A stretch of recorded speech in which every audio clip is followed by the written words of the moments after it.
So I've got something super interesting for you today, Damien. And I have to tell you, this one's particularly chilling. I'm always ready for these deep dives. What are we looking at? Well, today on Behind the Bloodstains, we're going to talk about one of the most methodical and terrifying serial killers in recent history, Israel Keyes. Oh, I've actually heard that name before, but I don't know much about him. That's the thing, right? He's not as well known as some other killers, but what makes him absolutely fascinating is how he operated. This guy was basically running around the country for 14 years, committing murders that were so well planned, nobody even knew they were connected. Wait, so how many victims are we talking about? That's actually one of the most disturbing parts. We only know for sure about 3 victims, but Keyes himself hinted at way more. And the thing is, he was so careful, so calculated in everything he did. We might never know the true number of people he killed. Wow. This already sounds incredibly complex. Oh, you have no idea. The way this guy operated was just completely different from what law enforcement typically sees. And trust me, we're gonna get into all of it. All right, so, where did someone like this even come from? So, the thing is, Keyes had this really, really unusual upbringing. He was born in Richmond, Utah in 1978, and he grew up in this super isolated Mormon family. But here's the thing, they weren't just regular Mormons, right? They were extreme fundamentalists. How extreme are we talking about? Well, they actually ended up leaving the Mormon church because it wasn't strict enough for them. And get this, they moved to this remote area in Washington state where they lived with absolutely no electricity or running water. We're talking completely off the grid. That must have had a pretty big impact on him growing up. Oh, absolutely. And there's more. So the family eventually got involved with this white supremacist church called Christian Identity, right? And Keyes, he spent his teenage years just surrounded by these really extreme beliefs. So what happened after that? How did he end up in the military? Well, that's actually a really interesting part. So he joins the army in 1998, right? And he serves for about 3 years. The thing is, he actually excelled in the military. He was stationed at Fort Lewis in Washington state, and then in Egypt for a while. And were there any signs back then of what he'd become? So here's where it gets really chilling. After the military, Keyes starts developing this totally nomadic lifestyle. He becomes a contractor, right? And this job lets him travel all over the country. But what we now know is that he was using these business trips as cover for something much, much darker. How so? Well, he would actually plan his contracting jobs around where he wanted to hunt for victims. And get this, he would sometimes fly to one location, rent a car, and then drive thousands of miles to commit his crimes. He was deliberately creating this web of travel that made him basically impossible to track. That's incredibly calculated. Exactly. And what makes it even more disturbing is that all this moving around, this nomadic lifestyle, it wasn't just random. He was actually using everything he learned in the military. Planning, surveillance, being methodical. He took all those skills and turned them into this perfect cover for his crimes. So, you mentioned something about his methods being unique. What made them so different from other killers? Oh my God, right. So, the thing that made Keyes so different was these things he called his murder kits, right? And what he would do is he would actually bury these kits all across the country. We're talking about multiple states. What exactly was in these kits? So these kits, they contained everything he needed to commit his crimes. We're talking weapons, supplies, things like zip ties, garbage bags, shovels. And get this, he would bury them literally years before he even had a specific victim in mind. That must have taken incredible planning. Exactly. And what makes it even more terrifying is that he was so methodical about it. He would go to these random locations, right? Sometimes just completely remote areas, and he would bury these kits, mark the GPS coordinates, and then just wait. Sometimes for years. And how did he choose his victims? So, this is where it gets really, really disturbing. Unlike most serial killers who have a specific type, Keyes was just completely random in his victim selection. Like, he didn't care about age, gender, location, nothing. The only thing that mattered to him was the location itself. What do you mean by that? Well, he would specifically choose places that he thought would be perfect for committing his crimes, right? Like, he looked for places with easy access to wilderness areas or places where he could easily dispose of, and he was really careful about staying away from his home territory. That's why he was so hard to catch. Exactly. And there's more. So he would actually scope out these locations way in advance. Like, he would study the roads, the police patterns, everything. And get this, he would sometimes do these dry runs, right? Where he would go through his whole plan without actually committing a crime just to make sure everything would work perfectly. That level of preparation is just mind-blowing, right? And the thing that really sets him apart is that he would avoid using any technology during his crimes. Like, he'd pay for everything in cash, avoid security cameras, and he wouldn't even bring his phone with him. He was just incredibly careful about not leaving any kind of digital footprint. So, with all this planning and preparation, who were his confirmed victims? Like, who do we actually know about? Right, so the most well-documented case is definitely Samantha Koenig, and this is actually the case that eventually led to his capture. She was just 18 years old, working at a coffee stand in Anchorage, Alaska. What happened to her? So, on February 1st, 2012, Keyes went to this coffee stand, right? And he abducted her at gunpoint. But here's the thing that's really, really disturbing. He actually took the time to pull down the security camera footage and replace it with an old one to make it look like she just left on her own. That's terrifying. Did anyone notice she was missing? Oh yeah, immediately. But see, Keyes had he'd already killed her within hours of the abduction. But then he did something just absolutely horrific. He preserved her body in a shed and then, weeks later, posed her body to make it look like she was still alive.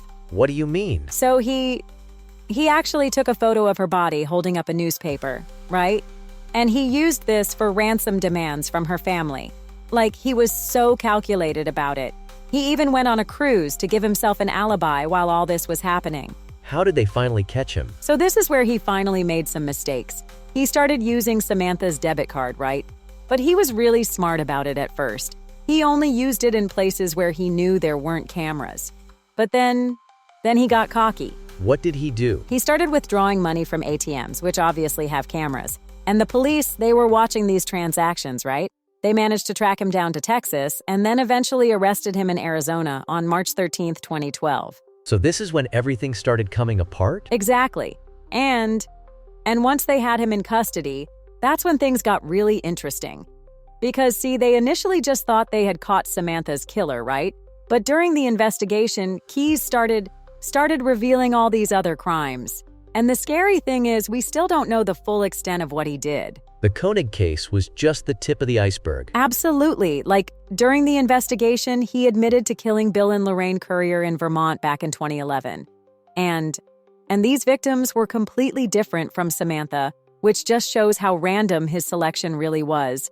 The Curriers were this middle-aged couple that he broke into their house and abducted them both. So what was he like during these interviews? I mean, after they caught him? Oh my God. So this is where it gets really, really fascinating. Like, the investigators had never seen anything quite like him before. He was so different from your typical serial killer, you know? What do you mean by that? Well, see, most serial killers, they love to brag about their crimes, right? They want all the attention they can get. But Keyes, he was like playing this weird game of cat and mouse with the investigators. He would give them just enough information to prove he was telling the truth. But then he'd hold back crucial details. Was he trying to negotiate something? Exactly. He was actually really, really specific about what he wanted. Like, he didn't want any media attention while he was alive, and he wanted to control exactly what information got out to the public. He'd only give details if the FBI agreed to his terms. Did they ever get full confessions from him? So that's what makes this case so frustrating for investigators. He would drop these little hints, right? He'd talk about murders in different states, different time periods, but he never gave complete information about any single crime except for Samantha Koenig and the couriers. What kind of hints are we talking about? So he'd say things like he buried caches of weapons and supplies in various states, and he admitted to crimes in Washington, Idaho, Alaska, and the East Coast. But he was really careful, right? He never gave specific names or locations for most of his victims. That must have been so frustrating for the investigators. Oh my God, absolutely. And you know what made it even more challenging? His whole method of selecting victims randomly and traveling so much. Like, the investigators couldn't even use traditional methods of connecting victims because there was no pattern, no consistent victim type, nothing like that. And I guess that's why we still don't know everything? Right, exactly. And what makes it even worse is that he was actually starting to open up more in the interviews. The investigators felt like they were finally making progress, you know? They were building this rapport with him and they really thought they were going to get more information. But then, well, we'll get into that in a minute. So, this is where the story takes a really dark turn. In December 2012, while he was in custody at the Anchorage Correctional Complex, Keyes, he died by suicide. He used a razor blade from a disposable shaving razor and, braided strips from his bed sheet. Oh, that's horrible. Did he leave any kind of explanation? Actually, yeah, he did. He left this really rambling, really disturbing 11-page suicide note, but here's the thing that drives investigators absolutely crazy. It was written as this long poem that didn't really reveal any specific details about his crimes. It was just filled with these dark thoughts and cryptic references. So he took all those secrets with him? Exactly. And you know what's really, really frustrating? The FBI believes he might have killed up to 11 people across the country. But because of his suicide, we might never know who all these victims were, you know? They're still out there. These families still don't have closure. Is there any ongoing investigation? Oh my God, yes! The FBI is still actively working on this case. They've been going through all his bank records, his travel history, everything, and they actually created this really detailed timeline of his movements across the country.